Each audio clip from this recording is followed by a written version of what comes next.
Hello, good evening student. आप सभी का विक्ट्री मेंटरशिप प्लेटफॉर्म पे स्वागत है। आज से हम प्रॉपर मॉडर्न हिस्ट्री की क्लासेस की शुरुआत करने वाले हैं। कल की वीडियो जो हमने आपका बनाया था उसमें प्रॉपर तरीके से सिलेबस के बारे में हमने डिस्कस किया था कि किस तरीके से हम टॉपिक को कवर करेंगे।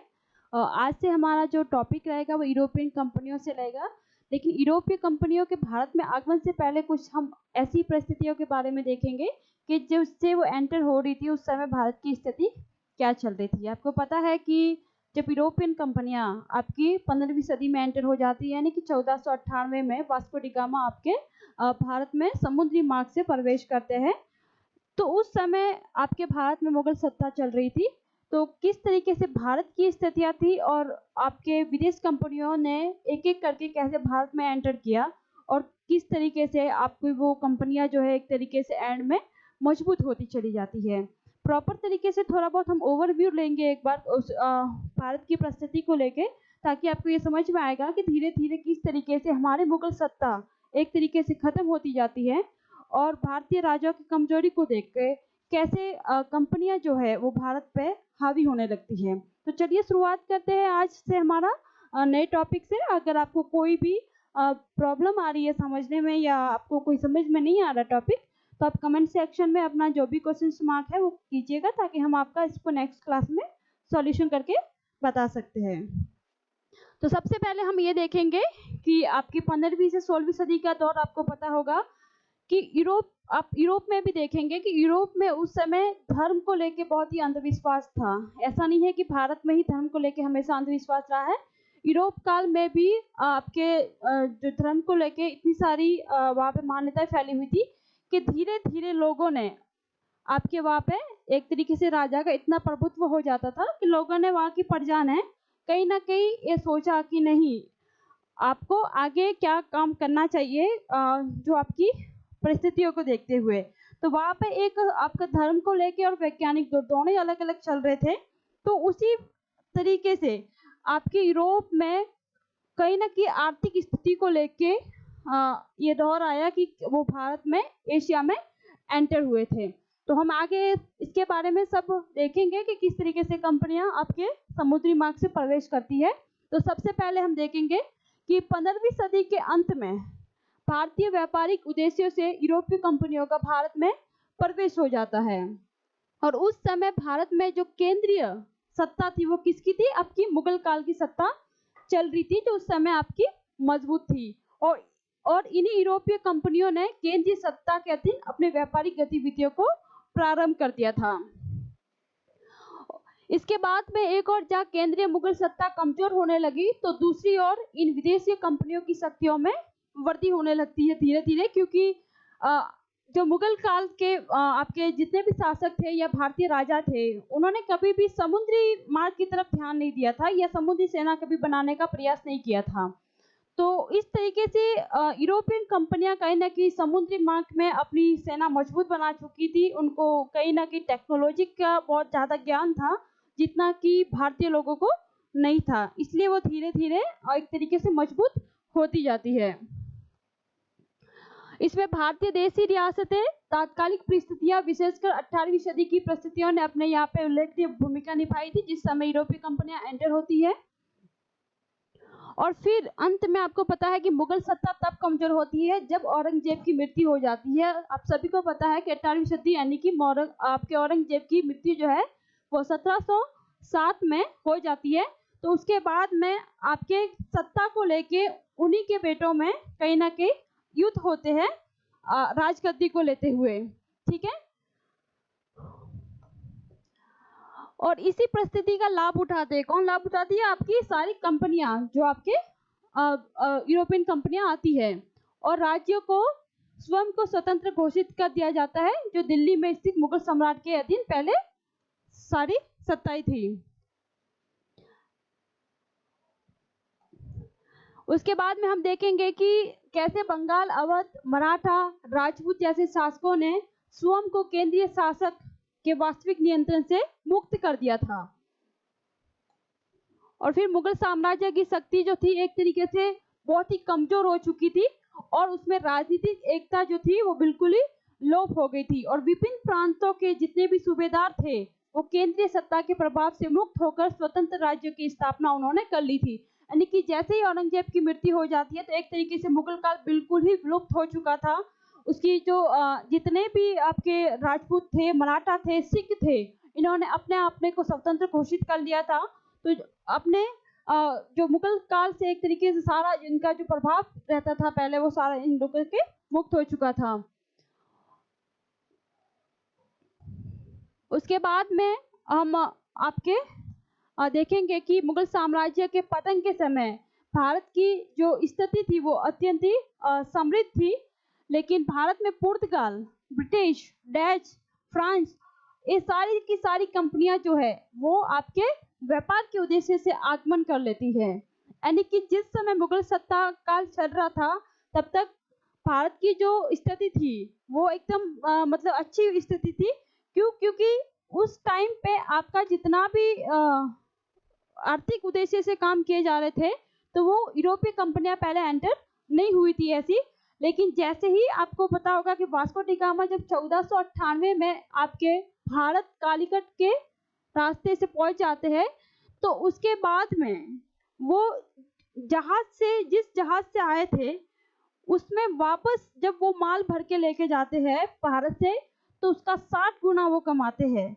और कहीं ना कहीं ये लोभ उनको यूरोप में देखा गया कि भारतीय वस्तुओं का सबसे पहले कितनी वहाँ पे डिमांड थी, क्योंकि खास करके जो हमारे मसाले होते थे वो आपकी पूरे यूरोप में या पूरे विश्व में प्रसिद्ध थे।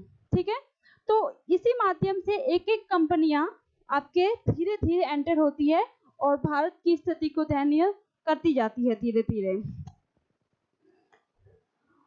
फिर भारतीय व्यापार पर एकाधिकार स्थापित करने के उद्देश्य से इन कंपनियों के बीच में संघर्ष होता है, जिसमें फ्रांसीसी कंपनी और आपकी जो ब्रिटिश ईस्ट इंडिया कंपनी थी ये सबसे ताकतवर कंपनियों में से उभर के सामने आती है। यानी कि पुर्तगाल सबसे पहले आते हैं और सबसे बाद में जाते हैं। आपको पता होगा कि अगर एक कंपनी 1498 में एंटर करती है तो आपके भारत के आजाद होने के बाद में भी 1961 तक ये आपकी कंपनी रहती है जो गोवा पर शासन करके रहती है। यानी कि सबसे अंतिम में गई थी जब यहाँ पे हमारे सैनिक एक तरीके से आपके विद्रोह के माध्यम से ही इस कंपनी को मतलब हमेशा के लिए यहाँ से शासन खत्म करवाया गया था पुर्तगाल का। और उसके बाद में आपकी फ्रेंच कंपनी हुई और आपकी इंग्लिश कंपनी हुई। एक कंपनियां मजबूत कंपनियां थी, ना कि लंबे समय तक तो इंग्लिश ईस्ट इंडिया कंपनी ने शासन किया ही है, आपके 250 साल से भी ज्यादा उसने शासन किया आपका। ठीक है, लेकिन आपकी मजबूत कंपनियां होने का मतलब ये था कि सबसे पहले इंग्लिश कंपनी एक प्राइवेट कंपनी थी और उसके सारे सदस्य जितने भी होते थे वो एक तरीके से वोटिंग के माध्यम से उनका चुनाव होता था।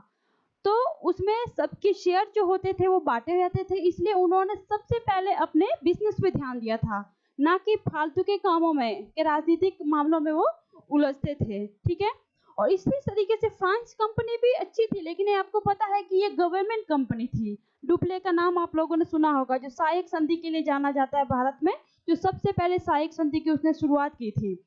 लेकिन डुप्ले की जो नीति थी वो कहीं ना कहीं अगर डुप्ले को फ्रांस कंपनी नहीं बुला लेती तो मुझे लगता है कि अगर इंग्लिश ईस्ट इंडिया कंपनी से भी ताकतवर आपकी फ्रांस कंपनी हो सकती थी। ठीक है, वो कैसे क्या हुआ था सारी चीजें हम आगे जब एक एक कंपनियों के बारे में डिटेल से पढ़ेंगे तब आपको बताएंगे। आज के लिए सिर्फ हम इतना जानेंगे कि कंपनियां कैसे एंटर होती है, किस तरीके से वो अपना प्रभुत्व जमाती है, किस तरीके से भारतीय सत्ता को कमजोर होती जाती है। ठीक है, उसके बाद में आपको पता है कि कर्नाटका का युद्ध होता है जो आपके फ्रांसीसी कंपनी और ईस्ट इंडिया कंपनी के बीच में होता है, जो आपके 1756 से 63 के बीच में ये कंपनी ये आपका होता है, जिसमें आपकी ईस्ट इंडिया कंपनी की जीत होती है। और इसी विजय के बाद में ईस्ट इंडिया कंपनी जो है वो आपके भारत में शक्तिशाली यूरोपीय कंपनियों के रूप में स्थापित हो जाती है, क्योंकि उसके बाद में एक इंग्लिश ईस्ट इंडिया कंपनी है जो आपके भारत पे पूरी तरीके से व्यापार या राजनीतिक उद्देश्य से दोनों ही तरीके से वो अपना प्रभुत्व यहाँ पे स्थापित कर लेती है। और इसी समय भारत में एक मजबूत केंद्रीय सत्ता कोई भी नहीं थी तथा विभिन्न राज्य जो थे वो परस्पर संघर्ष में ही उलझे रहते थे। यानी कि जो हमारे भारत में अपने कहीं न कहीं जो राजा जितने राजा थे, जितनी संस्थाएँ थी, वो अपने घरेलू मामलों में हमेशा उलझे रहे थे। गद्दी को लेके हमेशा कि हम नहीं इसके बाद मुझे ये गद्दी चाहिए, तो इस वजह से वो घरेलू मामलों में झगड़ते रहते थे। लेकिन कभी भी इन्होंने आपके बाहर के मामले हुए या कभी व्यापार के उद्देश्य से हुए या किस तरीके से एक बाहर का व्यक्ति आके हमारे यहाँ पे चीज़ों पे हक जमा रहा है, ये कभी भी इन्होंने यहाँ पे सुधारने का प्रयास नहीं किया था। अंत में ऐसी स्थिति आती है कि अंग्रेजों ने भारतीय राजाओं के आंतरिक मामलों में हस्तक्षेप करना शुरू कर देते हैं। ध्यान रखना है कि इंग्लिश ईस्ट इंडिया कंपनी हो या कोई भी यूरोपियन कंपनियां हो, जब भारत में एंटर हुई थी तो किसी का ये उद्देश्य नहीं था कि वो वहां पे जाके राजनीतिक उद्देश्यों से या वहां पे सत्ता चलाएगी अपनी। वो सिर्फ एक आती है अपने व्यापार के उद्देश्य से आती है। आपको पता होगा कि 1600 में ये कंपनी जो इंग्लिश ईस्ट इंडिया कंपनी आती है, जो महारानी एलिजाबेथ ने अपना एक तरीके से एग्रीमेंट होता है वो साइन करती है और फिर वो भारत में एंटर करती है। तो 15 वर्ष के लिए उनका ये एग्रीमेंट बना हुआ था। लेकिन जब यहाँ पे आपके अंग्रेजों को लगा कि कहीं ना कहीं यहाँ के जो राजा है वो आर्थिक स्थितियों को अपने घरेलू मामलों में तक ही सीमित थे, तो इन्होंने किस तरीके से धीरे धीरे उन्हीं के राजनीतिक मामलों में प्रवेश करके एक तरीके से अपने यहाँ पे अधिकार जमा लेते हैं। और वो मेन जो घटना होती है वो प्लासी के युद्ध से आपको पता होगा कि प्लासी के युद्ध का ही एक ऐसा आपका मामला था जिसमें अंग्रेजों को ये लगा था कि भारतीय राजा को किसी भी तरीके से यानी कि किसी भी व्यक्ति को एक लालच देने के माध्यम से हम उसको अपने पक्ष में करके अपनी सत्ता को मजबूत कर सकते हैं। 1757 की क्रांति में आपको पता है कि सिराजुद्दौला और अंग्रेजी ईस्ट इंडिया कंपनी के बीच में लड़ाई होती है, लॉर्ड क्लाइव के बीच में होती है। लेकिन जो आपके मीर कासिम थे उन्होंने आपके एक तरीके से सिराजुद्दौला को धोखा देते हैं, अंग्रेजों के साथ में मिल जाते हैं और किस तरीके से वो आपका प्लासी का युद्ध को एक तरीके से षड्यंत्र के माध्यम से जीत जाते हैं। तो इसी के तरीके से भारत में अंग्रेजी ईस्ट इंडिया कंपनी की नींव पड़ जाती है। उसके बाद में देखेंगे कि ईस्ट इंडिया कंपनी ने आपके व्यापारिक कंपनी से राजनीतिक शक्ति की ओर बढ़ना प्रारंभ कर दिया था और अभी भी ईस्ट इंडिया कंपनी का प्रमुख उद्देश्य क्या था? व्यापार करना ही था। यानी कि वो राजनीतिक एंटर होने के बाद में भी उसका लक्ष्य एक ही था कि हमें यहाँ पे किसी भी तरीके से क्या करना है, सिर्फ और सिर्फ व्यापार करना है। ठीक है, वो व्यापार के उद्देश्य से आई थी, व्यापार ही करना चाहती थी, क्योंकि वो यहाँ से अपना कच्चा माल ले जाके वो ब्रिटेन में उसका पक्के माल में यूज करती थी, वहीं से वो कपड़े लाके भारत में बेचते थे। कहीं ना कहीं टैक्स लगाए, हमारी वस्तुओं पे टैक्स लगा दिए उन लोगों ने। तो ओवरव्यू उनका स्टार्टिंग तक बिजनेस ही रहा था, लेकिन धीरे धीरे इन्होंने कई अच्छे कार्य भी किए हैं तो कई बुरे कार्य भी किए हैं। ठीक है, तो ये सारी बातें हम आगे एक एक करके पढ़ने वाले हैं।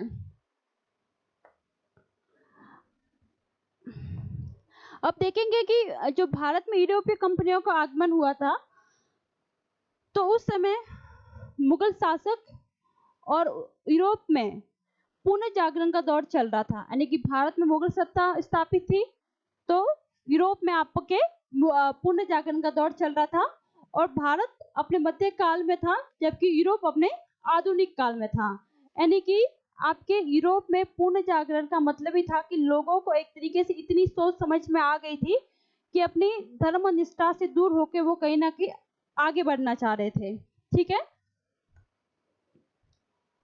यूरोपियों द्वारा नवीन भौगोलिक खोजें की जाने लगी ताकि वे अपने व्यापार को वैश्विक स्तर पर अच्छे से उसको प्रचार कर सके। यानी कि भौगोलिक संकेतों का मतलब होता है कि पता था कि एशिया का मार्ग उनको नहीं पता था। यानी कि पहले व्यापार के लिए जब वो आपके समुद्री मार्ग से आना चाह रहे थे तो अरबों ने उस जिस मार्ग से वो आना चाह रहे थे तो अरबों ने उस पर एक तरीके से अपना हक जमा लिया था। तो अरबों ने उस पर टैक्स लगा दिए थे, अगर जाना है तो उनसे परमिशन लेना पड़ता था। तो आपके वहाँ पे यूरोपियन कंपनियों ने इस तरीके से अपने कई बार जैसे कोलंबस हुए जो आपके भारत की खोज में निकलते हैं तो वो आपके अमेरिका पहुंच जाते हैं। फिर आपके वास्को डी गामा आते हैं तो आपके जिस तरीके से उन लोगों ने अपना एक व्यापारिक व्यापार करने के उद्देश्य से वो धीरे-धीरे जैसे एंटर करती है, तो उन्होंने कहीं न कहीं अपना एक स्ट्रगल किया कि हाँ, किस तरीके से आपका यहाँ पे मार्ग को खोजी जाए, तो उसके लिए कहीं न कहीं आपके टेक्नोलॉजी का उपयोग करना ज़रूरी था। और इसी क्रम में यूरोपीय देशों द्वारा भारत की जलीय मार्ग के माध्यम से खोज करना इन्होंने प्रारंभ कर दिया था। प्राचीन काल से लेकर भारत और यूरोपीय देशों के मध्य स्थलीय मार्गों के माध्यम से व्यापार तो होता रहता था, ठीक है। यानी कि स्टार्टिंग से आप सिंधु घाटी सभ्यता से भी देखते होंगे कि उसमें भी विदेशों के साथ में मेसोपोटामिया हुआ, आपके चाइना हुआ, तो व्यापार तो होता रहता था। ऐसा नहीं है कि वास्को डी गामा के आने के बाद ही भारत के साथ में आपके जो आपके व्यापारिक मार्गों का स्तर शुरू हुआ था, ऐसा नहीं है। उससे पहले भी आपके होता रहता था, ठीक है। लेकिन 14वीं से लेकर 15वीं सदी में स्थलीय व्यापारिक मार्गों में बाधाएं उत्पन्न होने लगी, जिस कारण से यूरोपीय द्वारा भारत एवं पूर्वी देशों के साथ में व्यापार हेतु एक नवीय आपके जलीय मार्ग की खोज करना उनको पड़ गया था, ठीक है।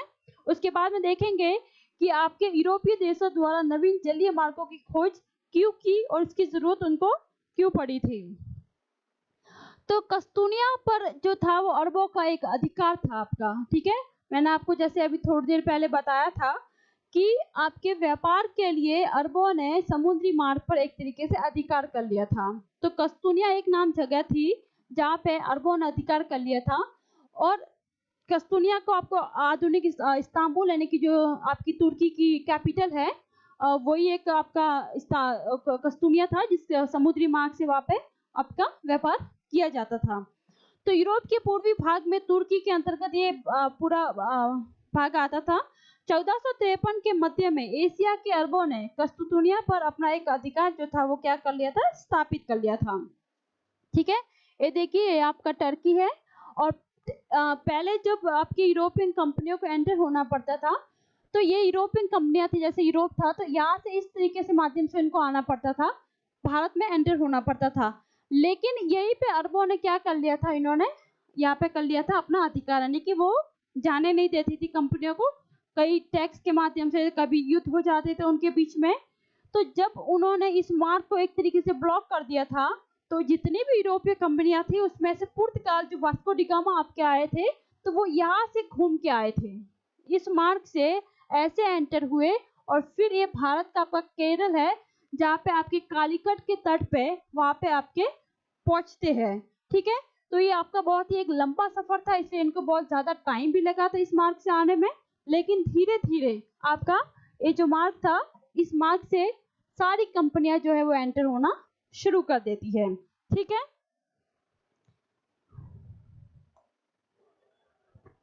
ये आप देख सकते हैं, ये आपका यूरोप है और इस तरीके से एशिया में इस माध्यम से आपका एंटर करते थे पहले कंपनियां। लेकिन जब आपको यहाँ पे एक तरीके से तुर्की का, इस्तांबुल का कब्जा हो गया था अरबों का, तो फिर इस माध्यम से उन लोगों ने कैसे यहाँ पे भारत में एंटर किया, तो बहुत ही एक लंबा सफर उनका था जो यहाँ से तय किया था, ठीक है। और इसी कारण से जो पूर्वी एशिया यानी कि भारत और यूरोपीय देशों के बीच में व्यापार का स्थलीय मार्ग जो था वो क्या हो गया था, एक तरीके से अवरुद्ध हो गया था, बंद हो गया था। कस्तूनिया जो था वो आपके रूम सागर यानी कि भूमध्य सागर के निकट तथा एक काला सागर के मध्य स्थित एक क्या था, स्थलीय महत्वपूर्ण एक मार्ग था। साथ ही यूरोप को एशिया से जोड़ने वाला एकमात्र स्थलीय मार्ग था। अर्थात कस्तूनिया का आधा हिस्सा जो था वो यूरोप, जबकि शेष भाग जो था वो किसमें, एशिया महाद्वीप में आता था। यूरोपीय द्वारा नए भौगोलिक खोजें की गई थी, कौन कौन सी, जैसे कि व्यापार के स्थलीय मार्ग में अवरोध आने पर और पूर्ण जागरण के कारण यूरोपीय देश विशेषकर पुर्तगाल तथा स्पेन द्वारा नए भौगोलिक खोजें की जाने लगी, ताकि व्यापार को पूर्ण तरीके से एक बार प्रारंभ किया जाए। यानी कि जब स्थल मार्ग एक तरीके से बंद हो चुका था, तब उन्होंने समुद्री सहारा लिया, मतलब नए भौगोलिक संकेत पहले खोजे गए, किस तरीके से जहाज बनाए जाएंगे कि वो एक लंबे समय तक आपका दौर तय कर सके, और कुछ ऐसे संकेत बनाए गए ताकि पता चले कि हाँ मतलब समुद्र के बिस्तर का पानी कैसा है, तो सारे तरीके से एक तरीके से उन्होंने यहाँ पे व्यवस्थाएं बनाई थी। और इसी समय पुर्तगाल का शासन जो था वो किसका था? हेनरी के अधीन था। वहाँ का राजा जो था वो हेनरी था, जो कि एक खोजी प्रवृत्ति का व्यक्ति था, यानी कि वो बहुत ही एक तरीके से नॉलेजेबल व्यक्ति था। ठीक है, इसके द्वारा आपके समुद्री व्यापार को प्रोत्साहन देने के लिए दिशा सूचक यंत्र के निर्माण को प्रोत्साहन देने के साथ ही नक्षत्रों की गणना करने वाली कई सूचियों का इसमें निर्माण करवाया गया, और इसी कारण से इन्हें द नेविगेटर के उपनाम के साथ में संबोधित किया जाता है। इस दिशा सूचक यंत्रों की सहायता से यूरोपीय व्यापारी समुद्री मार्ग के माध्यम से विदेशी व्यापार के लिए प्रेरित हो जाती है, और साथ ही हेनरी ने विदेशी व्यापार के लिए व्यापारिक कंपनियों को आर्थिक सहायता भी दी थी। यानी कि जब आपके पुर्तगाल का राजा था हेनरी, तो उन्होंने आपके व्यापार करने के उद्देश्य से जो भी आपके व्यक्तियों को भेजा जाता था तो उनको एक आर्थिक सहायता दी गई थी, ताकि वो अपने आगे के काम में लक्ष्य को हासिल कर पाए। 1492 में स्पेन के कोलंबस द्वारा, यानी कि स्पेन के थे कोलंबस, जो कि भारत की खोज के लिए निकले थे, और वो कब की अमेरिका की खोज कर जाते हैं। जैसे मैंने थोड़ी देर पहले इसके बारे में चर्चा की थी कि कई व्यक्ति जो थे वो यूरोप से निकले थे भारत की खोज में, जिसमें से आपके पहले व्यक्ति कोलंबस थे जो भारत की खोज में निकले थे, लेकिन वो आपके इतना उस समय टेक्नोलॉजी नहीं थी या ऐसे मैपिंग नहीं थे, तो उस तरीके से वो भारत की खोज ना करके अमेरिका की खोज कर लेते हैं। और वो भी वहाँ पहुंचने के बाद में उनके हाव भाव लोगों को देख के, उनके रीति रिवाज को समझने के बाद उनको लगा कि ये भारत तो हो ही नहीं सकता, क्योंकि भारत एक मसालों की नगरी तो था ही, साथ में वहाँ पे पता था कि राजा महाराजाओं का एक घराना है, तो कहीं ना कहीं महल वगैरह अच्छी अर्थव्यवस्था है भारत की। तो आपके 1498 यानी कि 1498 में पुर्तगाल के थे वास्को डी गामा, ये भारत की खोज में अपने लक्ष्य को हासिल कर लेते थे। यानी कि वास्को डी गामा को माना जाता है कि इन्होंने भारत की खोज की थी। भारत की खोज नहीं की थी, इन्होंने समुद्री मार्ग से भारत की लोकेशन को ढूंढ लिया था कि हाँ, अब ये इस मार्ग से भारत पहुंचा जा सकता है और यहाँ से व्यापार हम कर सकते हैं। और इस तरीके से भारत में धीरे धीरे कंपनियों का जो है वो एक तरीके से आगमन हो जाता है। जहाजरानी और नौ परिवहन का विकास हो जाता है इसी माध्यम से, व्यापार के उद्देश्य से। तो यूरोप में 15वीं शताब्दी में जहाजरानी और नौ परिवहन जो था वो उच्च स्तर पर इसका जो डेवलपमेंट होने लग गया था। पुर्तगाल जैसे देश द्वारा निजी व्यापारी कंपनियों और समुद्री जहाजों के निर्माण के लिए प्रोत्साहित किया और समुद्री व्यापार को गति प्रदान की। ठीक है, तो इस तरीके से आपका आज जो क्लास हमने लिया उसमें एक ओवरव्यू जाना है कि पुर्तगालिया जैसे भारत में एंटर हुई थी तो किस तरीके से भारत की स्थिति क्या थी और उन्होंने किस तरीके से भारत के मार्ग को खोजने की कोशिश की थी। ठीक है, तो सबसे पहले आपको पता है कि जब पुर्तगालिया यहाँ पे एंटर होती है आपकी यूरोपियन कंपनियां, तो सबसे पहले जो कंपनी आती है वो आपकी पुर्तगाल थी। ठीक है, फर्स्ट कंपनी आपकी पुर्तगाल आती है। पुर्तगाल के बाद में आपकी डच कंपनी आती है। क्रम हमेशा ध्यान रखना है, क्योंकि आपको जो फैक्चुअल क्वेश्चन पूछे जाते हैं स्टेट पीसीएस में, ऑल स्टेट पीसीएस ले लीजिए आप, आपको क्रम वाइज ही दिया जाता है। ये नहीं डायरेक्ट पूछेंगे कि हाँ पुर्तगाल ने ये काम किए, डच ने ये काम किए। ये ज्यादातर कॉन्सेप्ट आपके यूपीएससी पूछता है स्टेटमेंट के थ्रू, लेकिन आपके जो पीसीएस के एग्जाम देखोगे आप एनालिसिस करना पीवाईक्यू से, तो उसमें हमेशा आपके सीक्वेंस में पूछा जाएगा कि पहले कंपनियां कौन सी आई थी। तो पहले आपकी पुर्तगाल आती है, फिर कंपनी आपकी डच आती है, डच के बाद में आपको पता होगा अंग्रेजी कंपनी आती है। ठीक है, और अंग्रेजी के बाद में आपकी जो आती है वो डेंच कंपनी आती है, नीदरलैंड की जो कंपनी थी आपकी डेंच। ठीक है, और अंतिम में जो आपकी जो आती है कंपनी वो थी वो फ्रांसीसी क्रांति। ये 5 आपकी जो कंपनियां थी वो 5 कंपनियां आपकी आती है जो सीक्वेंस में है। पहले आपकी पुर्तगाल, डच कंपनी, अंग्रेजी, डेंच एंड फ्रांसीसी कंपनी। सबसे जो मजबूत कंपनी थी वो आपकी कौन सी थी? अंग्रेजी ईस्ट इंडिया कंपनी। 1600 में ये कंपनी आपके कंपनी बनती है। कंपनी 1600 में भारत में एंटर नहीं होती है। ये ब्रिटेन में कंपनी 1600 में बन जाती है, लेकिन 1608 में ये कंपनी भारत में एंटर होती है। हेक्टर मुनरो, आपको पता होगा हेक्टर मुनरो जो एक पहला व्यक्ति था जो जहांगीर के शासनकाल में भारत में आता है, और यही से वो अपने कब आता है? 1608 में। जैसे मैंने 1608 में वो आपके भारत में एंटर करता है, ठीक है, और जागीर के शासनकाल में आता है वो। तो सबसे पहले अंग्रेजी ईस्ट इंडिया कंपनी हुई, तो जो सबसे आपकी लंबे समय तक चलती है, यानी कि पता होगा कि जब तक हमारा भारत आजादी हुआ था 1947 तक, ठीक है। माउंट टेबल आपके जो लास्ट आपके वाइसराय रहते हैं, वहां तक आपकी ये कंपनी शासन करती है। यानी कि आप एनालिसिस कर सकते हैं, जो कंपनी 1600 में आ रही है वो आपके 1950 तक कहीं ना कहीं वो यहाँ पे शासन करके चली गई। फिर फ्रांसीसी कंपनी कैसे मजबूत हुई? तो ये भी आपको पता है कि मजबूत होने का मतलब होता है कि वहां के व्यक्तियों द्वारा जो यहाँ पे किए गए काम किस तरीके से रणनीति अपनाई थी, ठीक है। और फिर आपकी सबसे जो कम समय तक रहती है वो कंपनी आपकी डेंच हुई और डच हुई, आपकी डेंच कंपनियां हुई।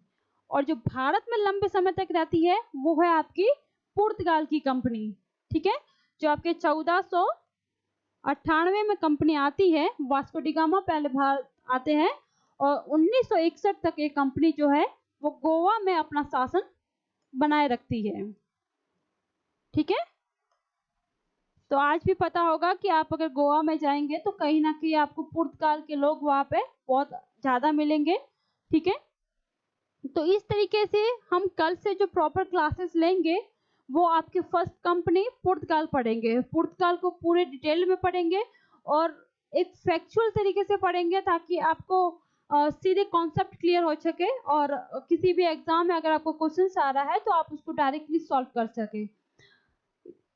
ये पीडीएफ अगर आप स्टूडेंट को हम टेलीग्राम के माध्यम से आपको सेंड कर देंगे। आपको कुछ नोट डाउन करना है तो आप अपनी तरीके से उसको फैक्ट को नोट डाउन कर सकते हैं। और एक बार अगर कोई समझ में नहीं आ रहा तो क्लासेस को दोबारा लेके रिव्यू कीजिए ताकि कुछ समझ में आए। आज सिर्फ आपकी जो क्लासेस है वो आपको हम पुर्तगाल के किस तरीके से यहाँ पे कंपनियां ने एंटर किया था वो आपके स्थिति के बारे में जानकारी सिर्फ बताई है। कल से प्रॉपर तरीके से एक आपके कंपनी के सीक्वेंस से चलेंगे ताकि आपको धीरे धीरे सारे कॉन्सेप्ट जो है वो आपके। अभी हम नेक्स्ट स्लाइड पे देखते हैं कि भारत में पुर्तगालियों का आगमन, इससे हम स्टार्ट करते हैं फर्स्ट कंपनी से। पुर्तगालियों के भारत के आगमन के सर्वप्रथम पहले उनके उद्देश्य क्या थे, हम जानेंगे कि क्यों वो भारत में ही आई। क्योंकि बहुत सारे उनकी विश्व में और भी कई जगह हो सकती थी जहाँ से वो अपने व्यापार कर सकते थे, अपने आर्थिक उद्देश्यों की पूर्ति कर सकते थे, लेकिन उन्होंने भारत को ही क्यों चुना? तो पुर्तगालियों के भारत के आगमन का जो सर्वप्रथम आपके जो सबसे प्रमुख उद्देश्य था वो था उनके अरबों के व्यापारिक प्रभाव को समाप्त करना और मसालों के व्यापार पर उनका एकाधिकार जो था वो क्या करना था, स्थापित करने के साथ ही वो भारत में ईसाई धर्म का भी प्रचार करना चाह रही थी।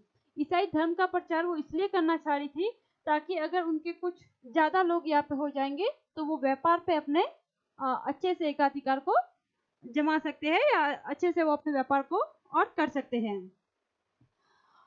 तात्कालिक जो वहां के पुर्तगाल के आपके जो राजकुमार थे मैनुअल पर्तन, उनके आह्वान पर पुर्तगाली व्यापारी एवं जो नाविक थे वास्को डी गामा द्वारा 1498 में भारत की खोज की गई। यानी कि वो भारत पे एंटर होते हैं 1498 में। पहले व्यक्ति थे पुर्तगाल आपके वास्को डी गामा।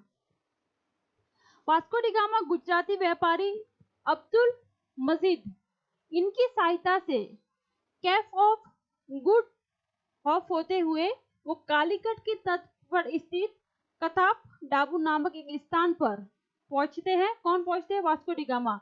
यानी कि वास्को डी गामा जब समुद्र के माध्यम से भारत की यात्रा के दौर पे थे तो उसी बीच में उनको एक गुजराती व्यापारी अब्दुल मजीद से उनकी मुलाकात होती है और उन्होंने बताया कि मुझे भारत का रास्ता पता है, यानी कि जैसे ही वो एशिया में किस तरीके से एंटर हो जाते हैं तो उनकी व्यापारी अब्दुल मजीद से मुलाकात हो जाती है।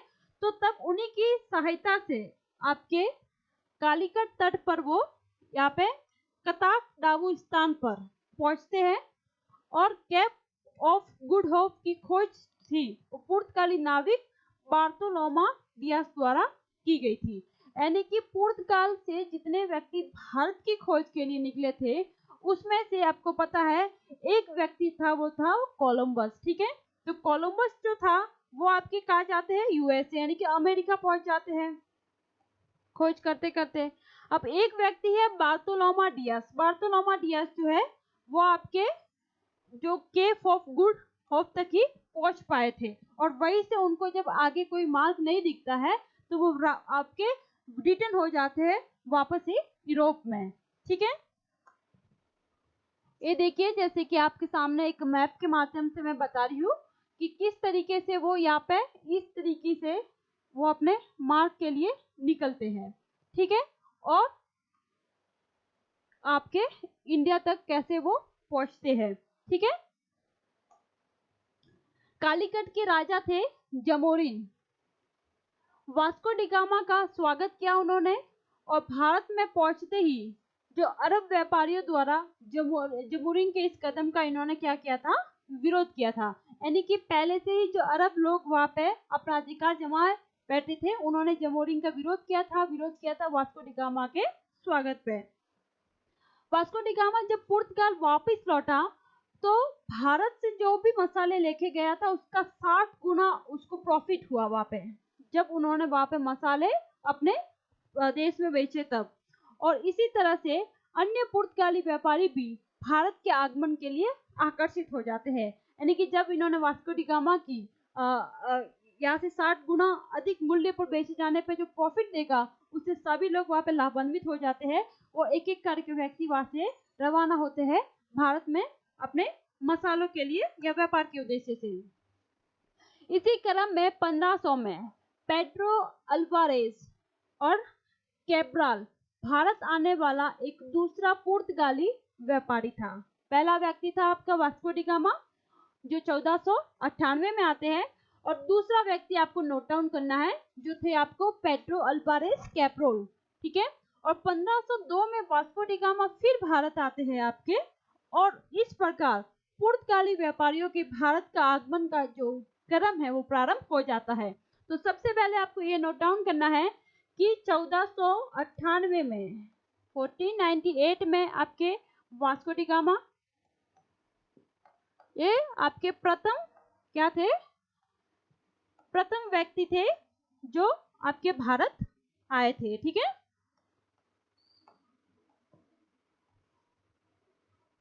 प्रथम व्यक्ति जो भारत व्यापार के उद्देश्य से आए। दूसरे व्यक्ति जो आपके 1500 में आते हैं वो थे आपके पेड्रो अल्वारेज। पेड्रो अल्वारेज,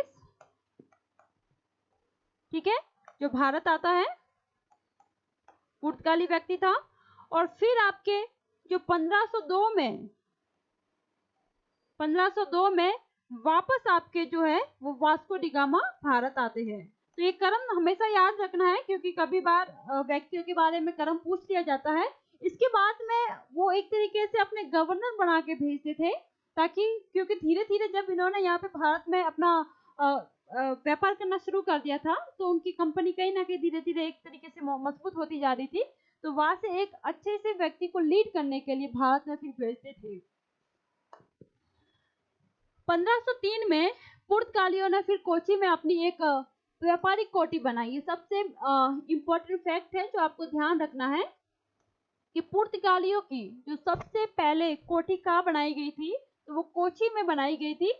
कोठी का मतलब ये होता था कि वह अपने मसाले या अपने जो भी सामान होता था उसको एक स्थान पर रख सके ताकि वो खराब ना हो सके और वहीं से वो अपने जहाज में रख के अपने देश यूरोप में वापस ले जाते थे। तो वहां पे उन्हीं कोठियों को ध्यान रखने के लिए उसके लिए एक व्यक्ति को गवर्नर बना के भेजा जाता था। ठीक है, तो 1503 में पुर्तगाल की पहली जो आपकी व्यापारिक कोठी बनती है वो बनती है आपकी कोची में। और फिर व्यापारिक गतिविधियों के कुशलता पूर्वक संचालित करने के लिए पहला व्यक्ति जो आपके भारत में गवर्नर बन के आता है वो था फ्रांसिस डी अल्मेडा। ठीक है, जो कब आते हैं 1502 में आते हैं और ये भारत में पहला पुर्तगाली गवर्नर बन के आता है, जिसको नोट डाउन करना है आपको, इम्पोर्टेंट है ये क्योंकि ये क्वेश्चन पूछे हुए हैं आपके। ठीक है, पहला व्यक्ति है वाइसराय कौन है आपका, फ्रांसिस डी अल्मेडा, जो 1515 में एंटर होते हैं। फिर 1509 में आपके फ्रांसिस डी अल्मेडा ने द्वीप पर अधिकार कर लिया और उसके बाद में अल्मेडा ने हिंद महासागर के व्यापार पर नियंत्रण स्थापित कर लिया और ब्लू वाटर पॉलिसी यानी कि शांत जल की नीति लाता है। तो ये बहुत ही इंपॉर्टेंट फैक्ट है कि ब्लू पॉलिसी यानी ब्लू वाटर की पॉलिसी किसने लाई थी, तो ब्लू पॉलिसी की जो आपकी वाटर की पॉलिसी लाई थी वो थी आपकी फ्रांसिस डी अल्मेडा। ठीक है, ये ध्यान रखना, क्योंकि ये इन्होंने नीति पॉलिसी क्यों लाई थी, इसका उद्देश्य ये था कि उन्होंने सबसे पहले जिस मार्ग से उन्होंने भारत की खोज की थी या एंटर किया था व्यापारिक उद्देश्य से, तो धीरे धीरे सभी लोग उसी मार्ग की सहायता लेते हुए भारत में एंटर हो रहे थे।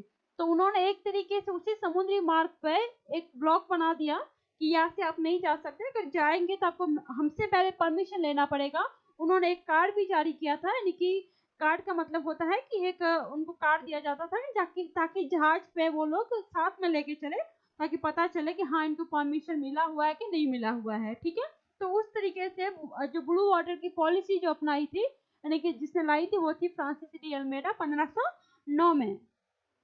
अल्मेडा की जो दूरदृष्टि का ये परिणाम था और उसी ने भारतीय शासकों के विपुल समुद्री व्यापार के महत्व को समझा, यानी कि समुद्र के महत्व पे सबसे ज्यादा इन्होंने ध्यान दिया, क्योंकि ऑलमोस्ट उनको जो व्यापार करना था वो अपने देश में सामान ले जाना था, जिसमें स्थलीय मार्ग से ना होकर उनको समुद्री मार्ग से ले जाना था सामान। इसलिए उन्होंने सबसे जो ज्यादा काम या ध्यान दिया था वो समुद्री व्यापार पे ध्यान दिया था। और इसी समय पुर्तगालियों का जो महत्वपूर्ण उद्देश्य था वो था शांति पूर्वक उनका व्यापार करना और भारत में मसालों के व्यापार पर एकाधिकार प्राप्त करना था।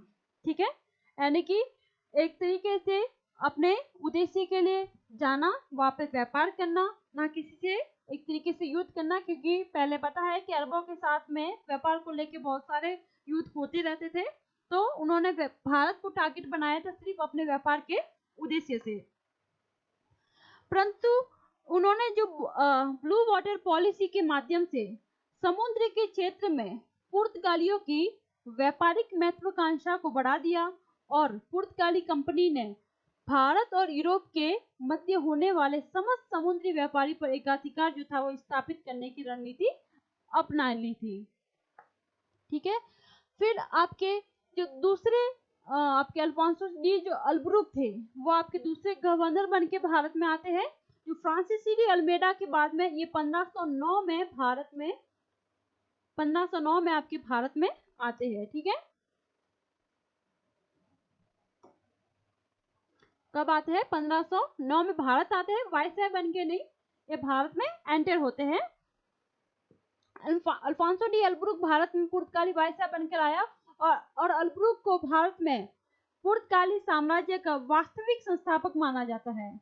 यानी कि आपके दो क्वेश्चन जिसमें से बन सकते थे कि पुर्तगाली का जो प्रथम गवर्नर था वो था आपके फ्रांसिस डी अल्मेडा, लेकिन अगर वास्तविक आपके गवर्नर माना जाए तो वो थे आपके अल्फांसो डी अल्ब्रुक, क्योंकि अल्फांसो डी अल्ब्रुक ही एक व्यक्ति था जिसने आपके ईसाई धर्म को लेके प्रोत्साहन दिया था कि भारतीय जो विधवाएं महिलाएं होती थी उनको सती प्रथा को रोकने का भी प्रयास इन्होंने किया था। सती प्रथा रोकने का प्रयास इन्होंने इसलिए किया था कि भारतीय विधवा महिलाओं के साथ में पुर्तगाली लोगों को बोला जाता था कि आप उनसे शादी कीजिए ताकि उनकी जनसंख्या यहाँ बढ़े, और उनकी जनसंख्या बढ़ेगी तो धीरे धीरे इनका यहाँ पे प्रभुत्व बढ़ेगा और अपने शासन को एक तरीके से वो स्थापित कर सके। ठीक है, तो गोवा में ऑलमोस्ट इन्होंने ये काम प्रयास किया था। सती प्रथा जो रोकी थी वो गोवा में रोकी थी, ना कि ऑल इंडिया में। ठीक है, ये भी आपको फैक्ट जो है वो ध्यान रखना है। और वास्तविक संस्थापक माना जाता है, तो ये इंपॉर्टेंट फैक्ट है। अल्ब्रुक ने जहाँ एक और पुर्तगाली शक्ति को भारत में बढ़ाया, तो वही दूसरी ओर भारतीय और पुर्तगाली संबंधों की आधारशिला भी इन्होंने निर्मित की थी अल्ब्रुक ने। और भारतीयों को भी पुर्तगाली सेना में छोटे पदों पर भर्ती किया था, यानी कि अल्ब्रुक ने भारतीय लोगों को भी स्थान दिया था अपने बिजनेस में। ठीक है, उसके बाद में निम्न वर्गीय पुर्तगालियों को भारतीय स्त्रियों से विवाह करने हेतु प्रेरित किया, यानी कि जो निम्न वर्गीय पुर्तगाल के लोग थे उनको स्त्रियों भारतीय महिलाओं से विवाह करने के लिए प्रोत्साहित किया, ताकि भारत में पुर्तगाली बस्तियां बनाई जा सके और उसको व्यापार के लिए आपके एक तरीके से सुगमता पूर्वक अल्ब्रुक ने कोचिंग के क्षेत्र में भी सती प्रथा को अंत करने का, यानी कि रोकने का इन्होंने प्रयास किया था, ताकि वो उन भारतीय महिलाओं से शादी कर सके। 1510 में अल्ब्रुक ने आदिल शाह यूसुफ से सैन्य अभियान के माध्यम से गोवा पे अधिकार कर लिया था, यानी कि गोवा को जीत लिया था। तो गोवा पे अधिकार जो करने का आपका ये अल्ब्रुक ने प्रयास किया था। ठीक है, लेकिन गोवा को जो राजधानी बनाते हैं वो आपके नीनो दी कूना थे, जो तीसरे गवर्नर जनरल बन के आते हैं इनके बाद में।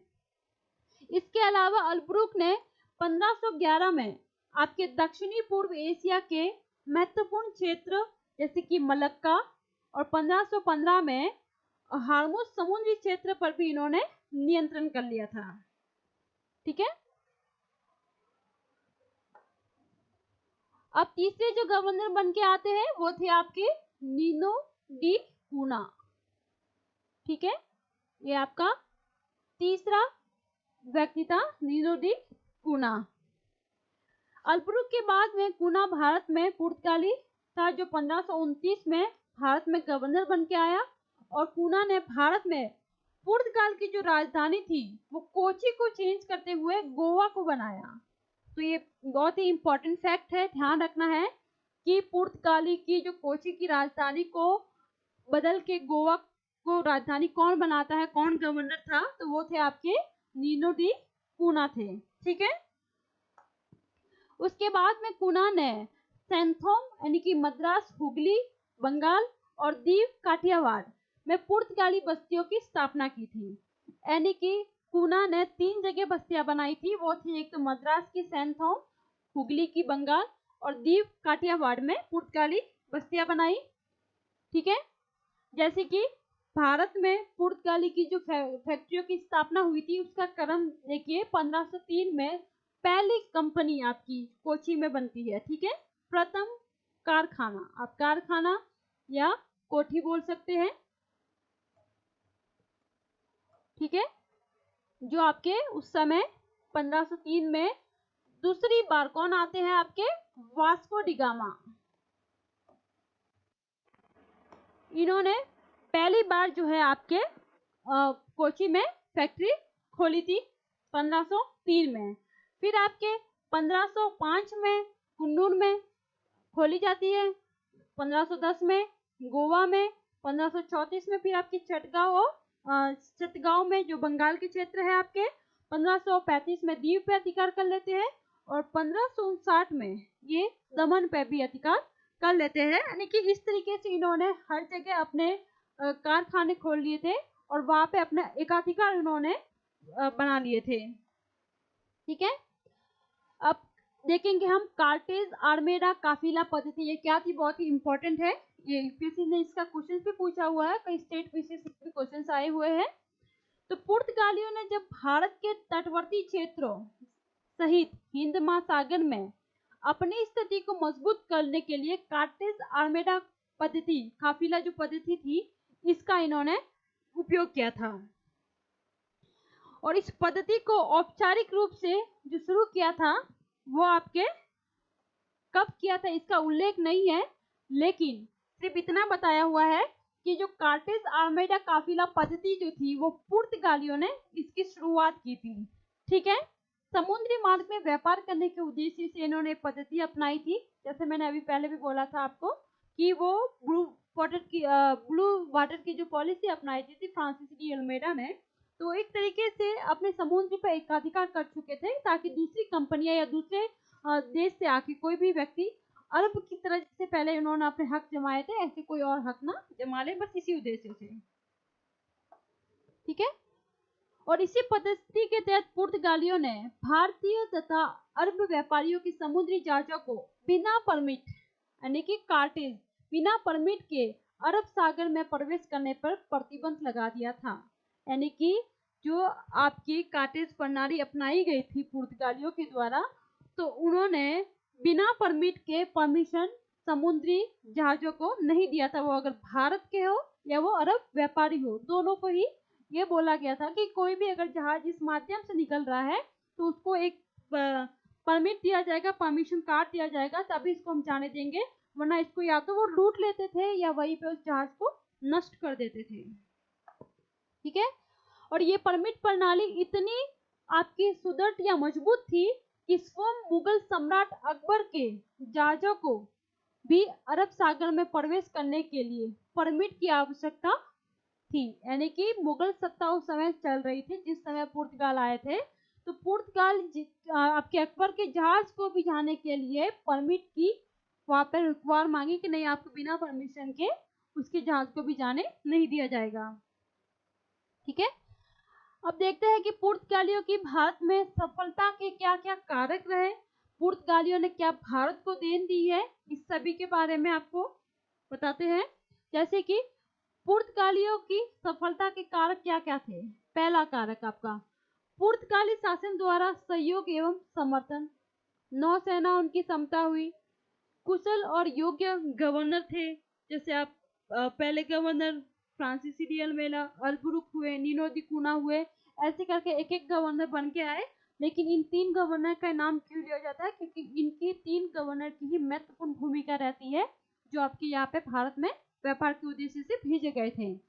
फिर तटवर्ती क्षेत्रों पर नियंत्रण को प्राथमिकता दी, ब्लू वाटर पॉलिसी लाते हैं, और फिर भारतीय शासकों की अयोग्यता और अदूरदर्शिता का भी वो फायदा उठाते हैं। ठीक है। इंग्लिश के भी आपकी कंटेंट रखा हो ताकि जो बच्चे हिंदी में कंफर्टेबल नहीं हो इंग्लिश के माध्यम से भी समझ सके। पुर्तगालियों की भारत में असफलता के कारक क्या है, तो भारतीय जनता के प्रति असहिष्णुता की नीति का अनुसरण करना, ईसाई धर्म का प्रचार करना, जैसे गोवा में उन्होंने किया था कि आपके विधवा महिलाओं से शादी कीजिए आप भारतीय महिलाओं से, ताकि वो अपनी जनसंख्या को बढ़ा सके। पुर्तगालियों द्वारा नए उपनिवेशवाद यानी कि ब्राजील की खोज करना, अन्य यूरोपीय कंपनियों से प्रतिस्पर्धा करना, यानी कि एक तरीके से उस समय व्यापार को लेके कंपटीशन हो रहा था।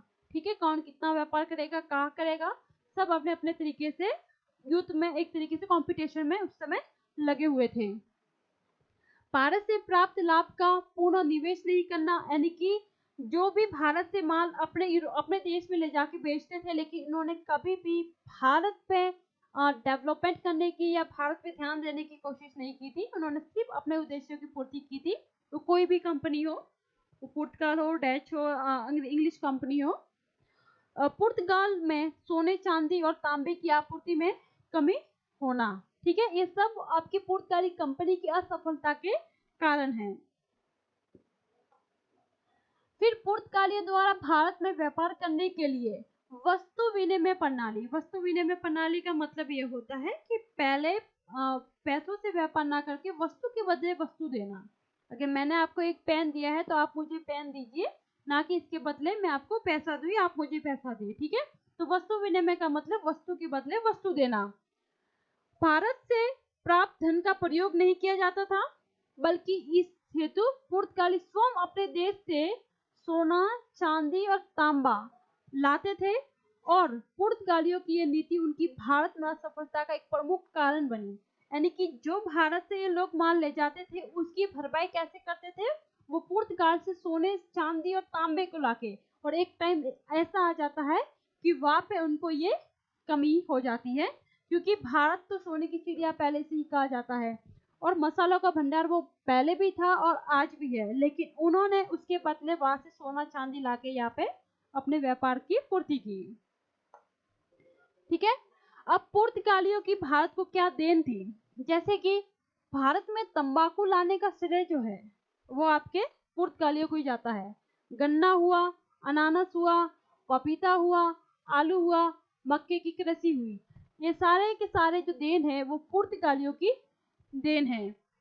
ये बहुत ही इंपॉर्टेंट फैक्ट है, ध्यान रखना है, क्योंकि इसमें आपको स्टेटमेंट में बना के पूछ लिए जाते हैं ऑप्शन कि पुर्तगालियों की क्या देन थी, तंबाकू, या इसमें कुछ और डाल देंगे आपके, तो वो ऑप्शन आपका गलत हो सकता है, इसलिए आपको सब ध्यान से देखना है। और भारत के जो तटवर्ती क्षेत्रों में कैथोलिक ईसाई धर्म का प्रचार जो था वो आपके पुर्तगालियों ने किया था। आपको आज भी पता होगा कि गोवा में आपको आज भी ईसाई धर्म वहाँ पे ईसाई धर्म ज्यादा है, सर्च आपके सारे हर जगह दिखने को मिलेंगे। भारत और एशिया में ईसाई धर्म का प्रचार करने वाले पुर्तगाली जो थे वो पहले थे, यानी कि ईसाई का प्रचार करने वाले, ईसाई धर्म का प्रचार करने वाले। ठीक है। गोवा, दमन और दीव जैसे क्षेत्रों में आकर्षक सर्चों का निर्माण, यानी कि सर्च बनाए उन्होंने गोवा, दमन और दीव पे, क्योंकि इन्होंने हर जगह वहां पे अपने क्षेत्र का विस्तार किया, वहां पे किले बनाए उन्होंने और एक तरीके से अपना एकाधिकार जमा लिया था। 1556 में 1556 में गोवा में भारत की पहली प्रिंटिंग प्रेस की स्थापना की थी। ये ध्यान रखना बहुत इंपॉर्टेंट फैक्ट है कि प्रिंटिंग प्रेस लाने का श्रेय किसको दिया जाता है, तो वो पुर्तगाल ही थे जिन्होंने प्रिंटिंग प्रेस को भारत में स्थापित किया था 1556 में, वो भी गोवा में। समुद्री व्यापारिक महत्व का परिचय दिया, यानी कि समुद्री के माध्यम से व्यापार करने का सर्वप्रथम इन्हीं को ये श्रेय दिया जाता है।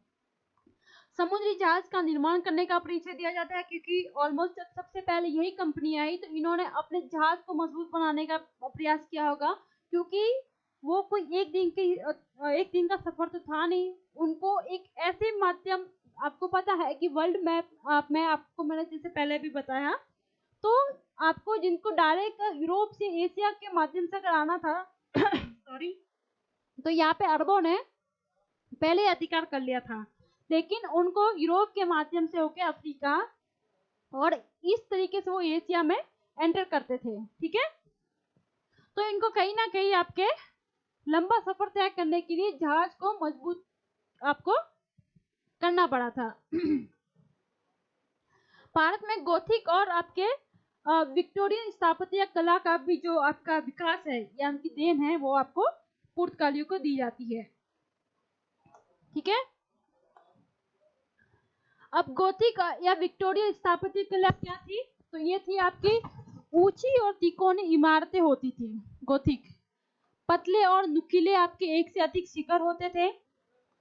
इमारतों में बड़ी बड़ी खिड़कियां होती थी। इमारतों के निर्माण में पहली बार स्टील और लोहे का प्रयोग हुआ और इंजीनियरों के मानकों पर ये आधारित होती थी। ठीक है।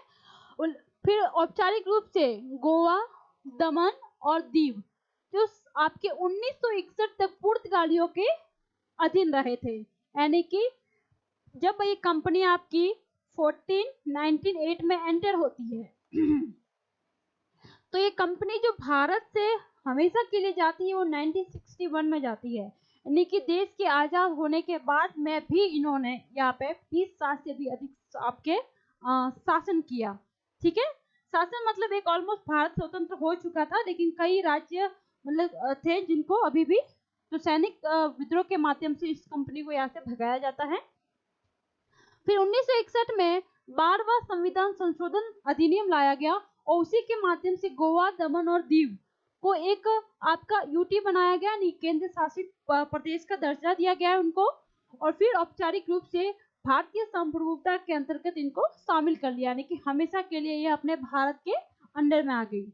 इसके बाद में 56 अमेंडमेंट बिल लाया जाता है 1987 में। उसके बाद गोवा को भारत के 25वें राज्य का दर्जा दे दिया जाता है, यानी कि आपको पहले इसको यूटी था, उसके यूटी के बाद में इसको आपके केंद्र शासित से हटा के राज्य का दर्जा दे दिया जाता है, जो पूर्ण राज्य का इसको एक बार दर्जा दे दिया जाता है। ठीक है। तो इस तरीके से आपके पुर्तगाली कंपनियों का मैंने पूरा ही डिटेल में बता दिया है। कौन व्यक्ति पहले आया, आपका किसकी देन रही थी, आपको एक बार फिर से नोट डाउन कर लेना। जैसे कि आपके सबसे पहले व्यक्ति आते हैं वास्को डी गामा, ठीक है। वास्को डी गामा थे आपके पहले व्यक्ति जो भारत में एंटर होते हैं 1498 में आते हैं। और फिर ये पुनः जो आपके भारत में आते हैं वो आते हैं आपके 1503 में ये वापस भारत में आते हैं, ठीक है। उसके बाद में आपके फ्रांसिस डी अल्मेडा जो आपके पहले गवर्नर जनरल बन के आते हैं, फ्रांसिस डी अल्मेडा, ठीक है। 1509 में आते हैं। उसके बाद में आपके अल्ब्रुक आते हैं जो दूसरे गवर्नर जनरल बन के आते हैं, ठीक है। और फिर आपके जो चौथा व्यक्ति आता है वो नूनो दी कूना आता है, ठीक है।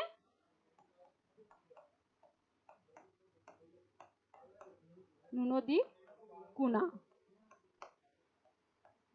तो इस तरीके से आपके जो व्यक्ति है उसमें से सबसे इंपॉर्टेंट है आपके गवर्नर के रूप में वो है आपके फ्रांसिस डी अल्मेडा जो प्रथम गवर्नर जनरल बन के आया, सेकेंड आपके अल्ब्रुक और थर्ड आपके नूनो दी कूना, ठीक है। ए वाइसराय का कर्म है, उनके कर्म भी आपको याद रखने हैं जिन्होंने यहाँ पे आपके भारत में कहीं ना कहीं अच्छे काम या कहीं ना कहीं उनकी अच्छी देन रही थी, ठीक है। तो आज का ये आपके पूर्वकाल का टॉपिक रहेगा और फिर हम कल से जो टॉपिक की शुरुआत करेंगे वो आपके डच कंपनी से स्टार्ट करेंगे, क्योंकि इसके बाद में जो आपकी दूसरी कंपनी एंटर होती है भारत में पूर्वकाल के बाद में वो है आपकी डच कंपनी, ठीक है। तो डच कंपनी का भी भारत में किस तरीके से एंटर करती है, क्या उनका योगदान रहता है, इसके बारे में सारा डिटेल से पढ़ेंगे। तब तक के लिए आप इस वीडियो को एक बार अच्छे से सब्सक्राइब, लाइक, शेयर कीजिएगा और नहीं समझ में आए दोबारा एक बार देखिएगा ताकि समझ में आए, कॉन्सेप्ट क्लियर हो सके। और कोई भी दिक्कत आ रही है तो आप कमेंट सेक्शन में अपने क्वेश्चंस लिख के भेजिए ताकि उसका नेक्स्ट क्लास में हम आपको रिव्यू बता पाएंगे, ठीक है। तो थैंक यू, आज हम क्लास को यहीं पे एंड करते हैं। Thank you so much, have a good day.